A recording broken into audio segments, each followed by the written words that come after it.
आप इसका अंदाजा नहीं लगा सकते। मतलब आप अनुराग जी अपने आप को सुनते हैं, जनता ने 240 पर रोका, मतलब जनता का ही फैसला सही हुआ, तो चुनाव आयोग कुछ कर नहीं पाई। चुनाव आयोग करती तो 400 पार करा देती। आप खुद ही कह रहे जनता ने 240 पे रोका, चुनाव आयोग ने क्या किया फिर? मतलब कुछ भी बोलिएगा क्या?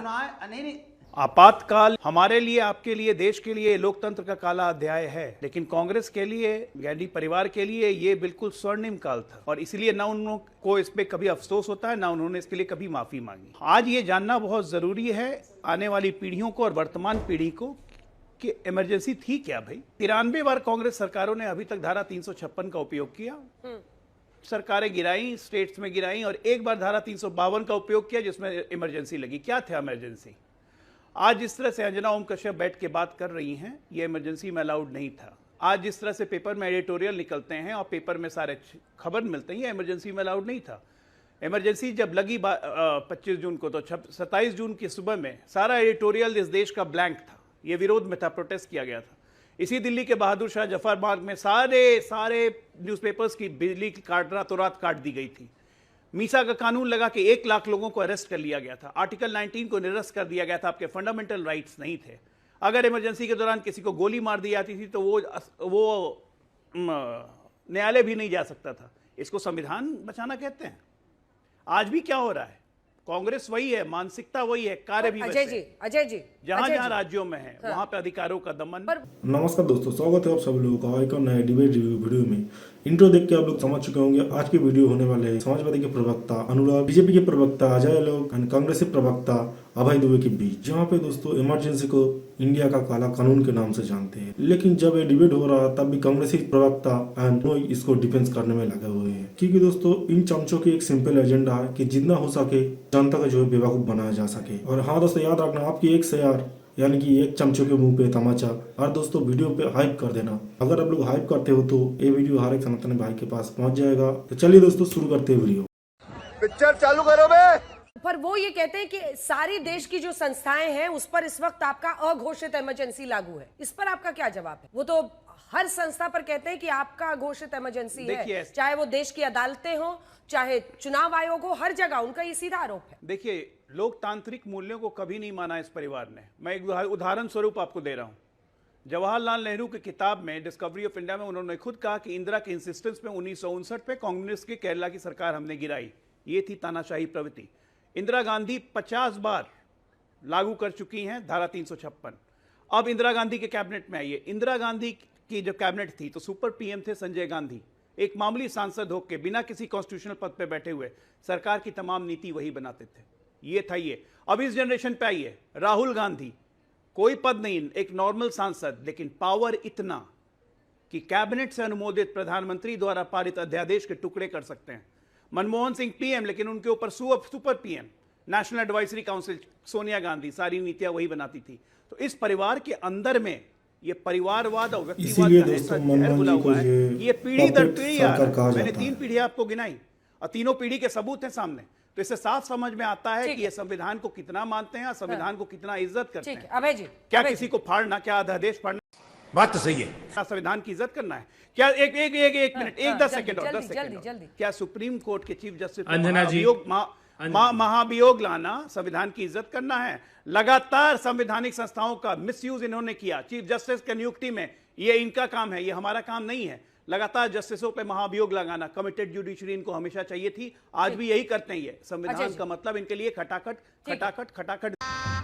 गजब बेइज्जती है, दिखाने से ज्यादा कुछ नहीं है। अभय जी, अब आप भय विहीन होकर आज बात कीजिएगा, क्योंकि बड़े बड़े दार्शनिक विश्व में बताते हैं कि जो देश अपना इतिहास भूल जाता है वो अगली गलती के मुहाने पर खड़ा होता है। इसीलिए इतिहास की बातें क्यों कर रहे हैं? 50 साल पहले जो हुआ उसको भुला दीजिए, आज की बात कीजिए। ये अपने आप में एक हद तक ही सही है। इतिहास से ही एक देश सबक लेता है। और ये सिर्फ आपातकाल की बात नहीं है, इस बात में पूरी सच्चाई है। किस पीएम के कार्यकाल में कितने संविधान संशोधन हुए? तो सबसे ज्यादा इंदिरा गांधी जी के वक्त पर 28 हुए थे, जवाहरलाल नेहरू जी के वक्त पर 17 हुए, राजीव गांधी जी के वक्त पर 10 हुए, नरेंद्र मोदी जी के वक्त पर 8 हुए हैं। अब आ जाइए राष्ट्रपति शासन, जो आप बार बार ऑपरेशन कमल राष्ट्रपति शासन गिनाते हैं साहब। 51 बार राष्ट्रपति शासन लगा इंदिरा गांधी जी के वक्त में। 7 बार जवाहरलाल नेहरू, 6 बार राजीव गांधी और 11 बार प्रधानमंत्री नरेंद्र मोदी के। पन्ना दर पन्ना एक सोच दिखाता है, और आप वही सोच का आरोप इनको लगाकर, और राहुल गांधी जी कभी संविधान बचाओ यात्रा करते हैं, कभी संविधान सम्मेलन करते हैं, संविधान सम्मान सम्मेलन, जय संविधान रैली करते हैं, तो फिर कैसे मानेगा लोग? अंजना जी, विश्व के बड़े बड़े दार्शनिक कहते हैं कि जो इतिहास से सबक न लेकर इतिहास से प्रतिशोध ले, वो नेतृत्व किसी राष्ट्र को आगे नहीं बढ़ा सकता।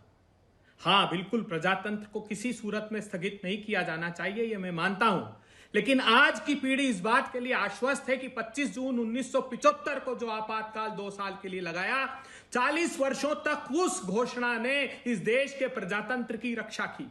आज की पीढ़ी ये फुल नशा करके बैठा है, कुछ भी बोल रहा है। परिस्थितियां क्या थी? पहला निर्णय 1969 में इंदिरा जी ने बैंकों का 14 बैंकों का राष्ट्रीयकरण किया। अभय जी, इमरजेंसी भारतीय लोकतंत्र का काला अध्याय था या नहीं था? ये एक बेसिक बात तो पहले निपटा ली जाए। ये आप डिफेंड कर रहे हैं। अंजना जी देखिए, आज के परिप्रेक्ष्य में अगर बात कर रहे हैं तो यही सरकार अगर 1976 में आ गई होती तो कृषि के काले क्रूर कानून ला करके उन धन्ना सेठों को पोषित करती। अगर यही सरकार उस 1976 में आ गई होती तो इलेक्टोरल बॉन्ड का काला कानून लाकर 8,000 करोड़ रुपए का डाका डाला होता। छापा मारो और चंदा दो, छापा मारो और ठेका दो की नीति अपनाती। अगर यही सरकार उस समय आ गई होती तो चुनाव आयोग के उस निर्णय में से चीफ जस्टिस को निकाल देती। अगर यही सरकार आ गई होती तो सीबीआई ईडी के डायरेक्टर का एक के बाद एक टाइम का एक्सटेंशन करती। अगर यही सरकार आ गई होती तो जो महाराष्ट्र में खेल खेला गया है वो यकीन मानिए, मैं सभी सवाल जो आपने उठाए हैं, सभी सवाल मैं आपसे उनसे सारा, आपने प्रेस की आजादी पूछा, मैं प्रेस की आजादी पर भी सवाल करूंगी, लेकिन आप तो अपना स्टैंड बताइए ना। आपका स्टैंड ही नहीं समझ में आ रहा है। या तो आप डिफेंड कर रहे हैं इमरजेंसी को, और अगर कर रहे हैं तो डंके की चोट पे कीजिए, और अगर लोकतंत्र का काला अध्याय मानते हैं तो फिर वो बताइए, क्लियर स्टैंड तो लीजिए सर। नहीं, मैंने कहा कि आज के कॉन्टेक्स्ट में अगर देखेंगे तो आपको इस बात का आभास होगा कि 40 वर्ष प्रजातंत्र की रक्षा हुई।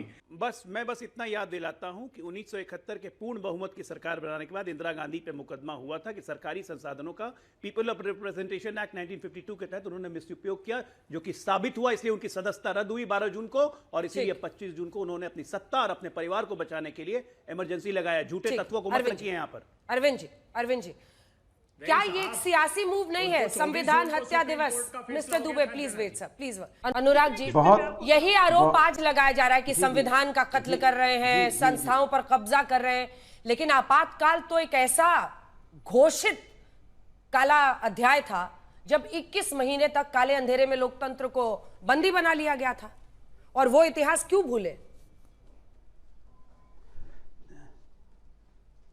देखिए अंजना जी, मेरी बात का जवाब अभी वाजपेयी जी दे रहे थे। उन्होंने कहा आदरणीय लालू जी, आदरणीय नेताजी ने इसका विरोध किया और जेल गए, तो लोकतंत्र बचाने के लिए गए ना, तभी लोकतंत्र बचाने के लिए लड़ रहे थे।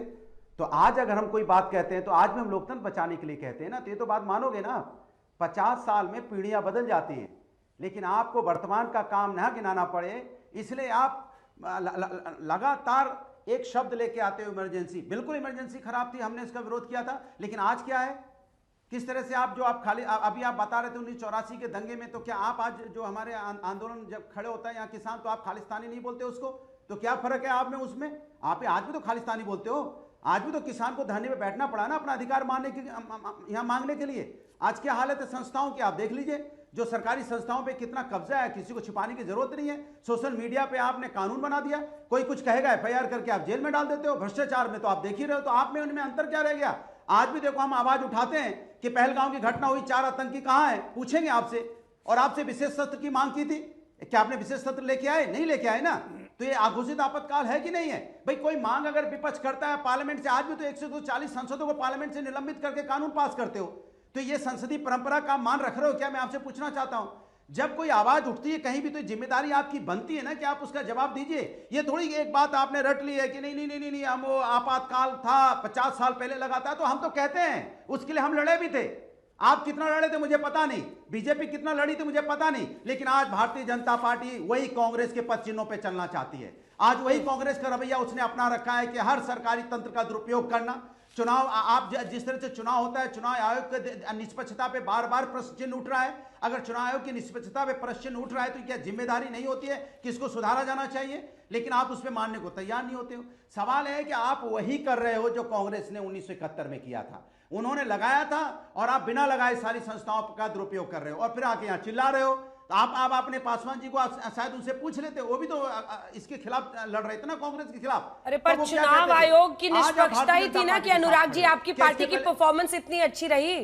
यूपी में अगर आप दूसरे नंबर की पार्टी बने तो उसको चुनाव आयोग नहीं किया था ना वो चुनाव, या किसी और ने कराया था? तब आप भूल गए शायद। अगर यूपी चुनाव में आयोग आप की पहले नंबर निष्पक्षता पर होती तो आज सरकार भारतीय जनता पार्टी की नहीं होती। उत्तर प्रदेश में हम 60 से ऊपर सीटें जीतते। आप भी जानते हैं, हम भी जानते हैं, अभी जिस तरह से उपचुनाव में नंगा नाच आपको सरकारी तंत्र का दुरुपयोग देखने का मिला, किसी छुपी बात नहीं है। और संविधान बदलने के लिए वोट मांग रहे थे। ये भूला है कोई क्या कि संविधान बदलना इसलिए 400 पार का नारा दे रहे थे, ये आरक्षण खत्म करने की बात कर रहे थे, लेटर एंट्री की बात कर रहे थे। कौन कर रहा था लेटर एंट्री की बात? यही लोग तो कर रहे थे ना। वो तो कहो कि जनता जागरूक थी, जनता ने इनको 240 पर रोका। अगर 240 से ज्यादा जनता ने 240 पर रोका, आप इसका अंदाजा नहीं लगा सकते। मतलब आप अनुराग जी अपने आप को सुनते हैं, जनता ने 240 पर रोका, मतलब जनता का ही फैसला सही हुआ। तो चुनाव आयोग कुछ कर नहीं पाई। चुनाव आयोग करती तो 400 पार करा देती। आप खुद ही कह रहे जनता ने 240 पे रोका, चुनाव आयोग ने क्या किया फिर? मतलब कुछ भी बोलिएगा क्या? वीडियो आज यही तक थी। वीडियो कैसे लगे कमेंट में जरूर बताना और इन चमचों के मुंह पे तमाचा मारते रहना। चलिए दोस्तों, मिलते हैं नेक्स्ट वीडियो में।